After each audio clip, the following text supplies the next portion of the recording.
Stop evictions in East Jerusalem neighborhood immediately, UN Rights Office urges Israel, UN News. Here's a summary of the article.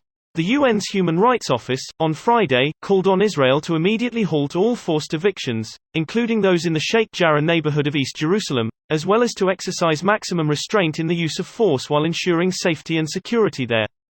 Given the disturbing scenes in Sheikh Jarrah over the past few days, we wish to emphasize that East Jerusalem remains part of the occupied Palestinian territory, in which international humanitarian law applies. The occupying power must respect and cannot confiscate private property in occupied territory, and must respect, unless absolutely prevented, the laws in force in the country. He went on to note that Israel cannot impose its own set of laws in occupied territory, including East Jerusalem, to evict Palestinians from their homes. On Thursday, Tor Wensland, UN Special Coordinator for the Middle East Peace Process, also urged Israel to stop demolitions and evictions in the neighborhood, in line with its obligations under international humanitarian law.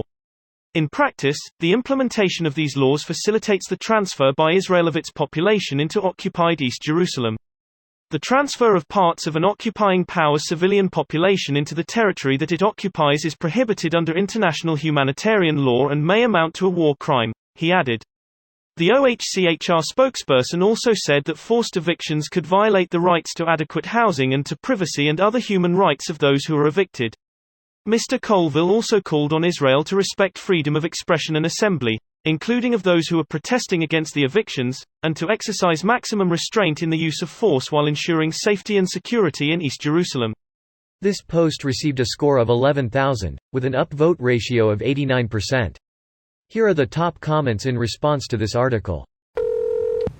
The funniest graffiti I've ever seen was when someone in Kuwait wrote the word helpful on all the UN vehicles. Student Safety Patrol of the World. The US will tell the UN to stay in its lane. One of the only bipartisan issues in the US is support for Israel, which is often not a good thing. Yeah, because Israel is going to choose this one time to listen to the UN after doing whatever the fuck it wants for the last 73 years. They don't have to listen to the UN, since the UN cannot mete out consequences to countries that have meaningful military force, or in the case of this particular country, the biggest brother on the whole block. The League of Nations was eventually abandoned as an impotent debating society, once people realized that discussion without action, consequence is academic and dumb. The UN is basically only good at tamping down problems in war-torn African nations. Anything more complex or difficult, they've got absolutely nothing. A lot of people spout this argument, but I think it misses the point. The second thing is, what would happen if we eliminated the UN? Would that be a positive development? Would it lead to more peace, or more conflict? It's vital that there exists a neutral forum where nation-states can communicate and thrash out their problems.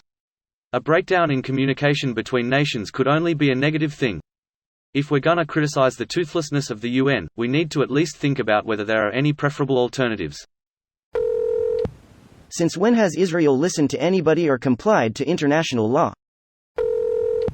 Aside from the clear violations of human rights against Palestinian citizens, as a Jew, another concern I have with every fuck-up by Israel is that they consistently endanger the lives of Jews around the world and they're completely apathetic to it.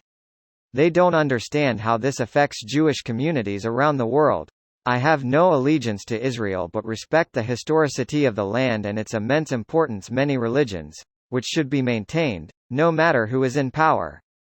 That land is unfortunately scorched earth no matter who sets foot there, and I don't ever foresee an end to conflict, not as a Palestinian Muslim state, a Jewish state, a Christian state, a polytheistic state or whatever.